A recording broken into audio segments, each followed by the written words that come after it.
ఏదైనా ఒక సీరియస్ కసరత్తు చేయటం అన్నటువంటిది అమిత్ షాకి మాత్రమే చేతనైనటువంటి విద్య. భారతదేశ చరిత్రలో కాంగ్రెసేతర ప్రభుత్వం 3 సార్లు రావడం వెనకాల అమిత్ షా ప్లానింగ్ ఉంది.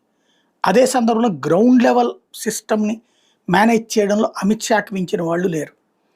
ఎక్కడ లోపాలున్నాయో సెట్ రైట్ చేసుకోవడం, అదే సందర్భంలో ఎక్కడ సక్సెస్ కావాలో లెక్క చూసుకురావడం.